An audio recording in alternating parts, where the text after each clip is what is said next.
Chapter 10 dolls dolls പാവകൾ. അപ്പൊ dolls എന്ന് വെച്ചാൽ പാവകൾ എന്നാണെന്നറിയാലോ. നമുക്ക് നോക്കാം. Sebi and Juji are returning home after selling dolls. പാവകളെല്ലാം വിറ്റതിന് ശേഷം സെബിയും ജൂജിയും വീട്ടിലേക്ക് മടങ്ങുകയാണ്. അപ്പോഴത്തേക്കും എന്താ നോക്ക്, ഇതായിരിക്കും സെബി, ഇതായിരിക്കും ജോജി. കണ്ട, അവര് ആ വണ്ടിയിൽ എന്താ കൊണ്ടുപോകുന്നത്, കുറെ പാവകള്. പിന്നെ ഇവിടെ എന്തോ ഒരു ഉത്സവത്തിന്റെ ഒരു ഇതുണ്ട്, കണ്ടോ, ബലൂൺസ് ഒക്കെ. ഇത് കാണുമ്പോൾ തന്നെ മനസ്സിലാവൂല്ലോ എന്തോ വിശേഷമാണ് അവിടെ നടക്കുന്നുണ്ട്. അപ്പൊ കച്ചവടക്കാരൊക്കെ നിപ്പുണ്ട്. ഇതൊരു ബീച്ചാണ്, കണ്ടില്ലേ. നമുക്ക് നോക്കാം. അപ്പൊ ഈ സെബി എന്തോ പറയുന്നുണ്ട്. Today sale is not bad. ഇന്നത്തെ കച്ചവടം മോശമല്ല എന്ന് പറഞ്ഞു. അപ്പോഴത്തേക്ക് നമ്മൾ ജോജി എന്ന് പറഞ്ഞ yes, half of the dolls sold and 10 dolls left. അപ്പം കൊണ്ടുവന്നില്ല. അപ്പം അതേന്ന് പറയുക ജോജി. പാവകൾ പകുതി വിറ്റു, ബാക്കി 10 എണ്ണം ബാക്കിയുണ്ടെന്നും പറയുക. അപ്പോഴത്തേക്കും നമുക്ക് നോക്കാം. അപ്പൊ ഇവിടെ എന്താ എഴുതിയിരിക്കണേ, how many dolls did they bring for sale. അപ്പൊ ഇതിലൊരു ക്വസ്റ്റ്യനാ ചോദിച്ചിരിക്കുന്നത്.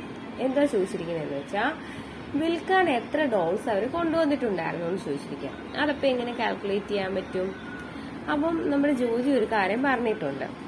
കൊണ്ടുവന്നതിൽ പകുതി, half of the dolls sold ആയിട്ടുണ്ട്, വിറ്റിട്ടുണ്ട്. ഇനി ബാലൻസ് 10 ഉള്ളൂ എന്നും പറയുന്നുണ്ട്. അപ്പൊ 10 എന്ന് പറയുന്നത് ആകെ കൊണ്ടുവന്ന പാവകളുടെ ഹാഫാണ്, പകുതിയാണ്.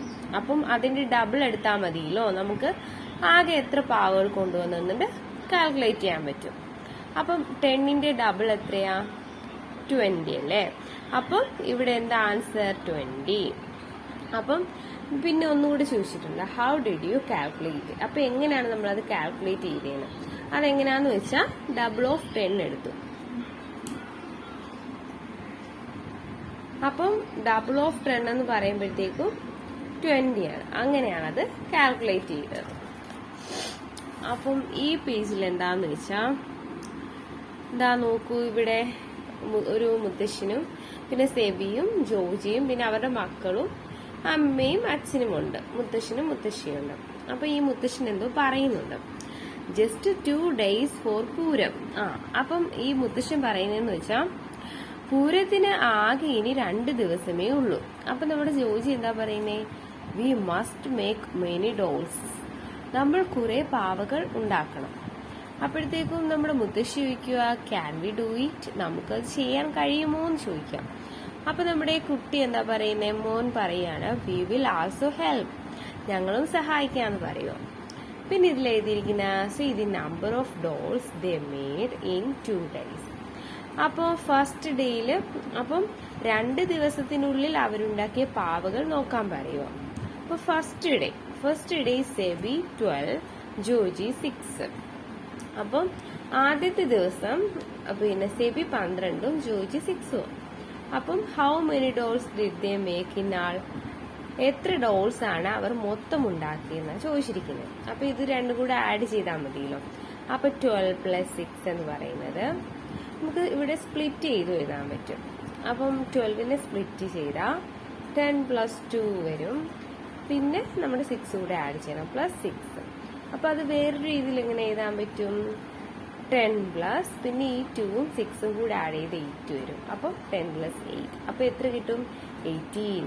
അതേപോലെ തന്നെ second day SEBI made 7 and Joji 11. How many dolls in all. അപ്പം സെക്കൻഡ് ഡേയിൽ സെബി 7 എണ്ണവും അതുപോലെ തന്നെ ജോജി 11 എണ്ണവും പാവകൾ ഉണ്ടാക്കി. How many dolls in all. അപ്പം മൊത്തം എത്ര പാവകൾ ഉണ്ടായിരിക്കും എന്നാണ് ചോദിച്ചിരിക്കുന്നത്. അപ്പൊ അതെങ്ങനെ കാൽക്കുലേറ്റ് ചെയ്യും? 7ഉം 11ഉം കൂടെ ആഡ് ചെയ്യണം. അപ്പൊ 7 + 11. അപ്പൊ ഇതിലെങ്ങനെ എഴുതിയിരിക്കുന്നത്? 7+. അപ്പം 11നെ സ്പ്ലിറ്റ് ചെയ്താൽ എങ്ങനെ എഴുതാം? 10 + 1. അപ്പം അത് വേറെ രീതിയിൽ എങ്ങനെ എഴുതാം? 10+ ഈ 7ഉം 1ഉം കൂടി ആഡ് ചെയ്യുമ്പോൾ എത്ര കിട്ടും? 18. അപ്പം 10 + 8 എന്ന് പറയുമ്പോൾ 18.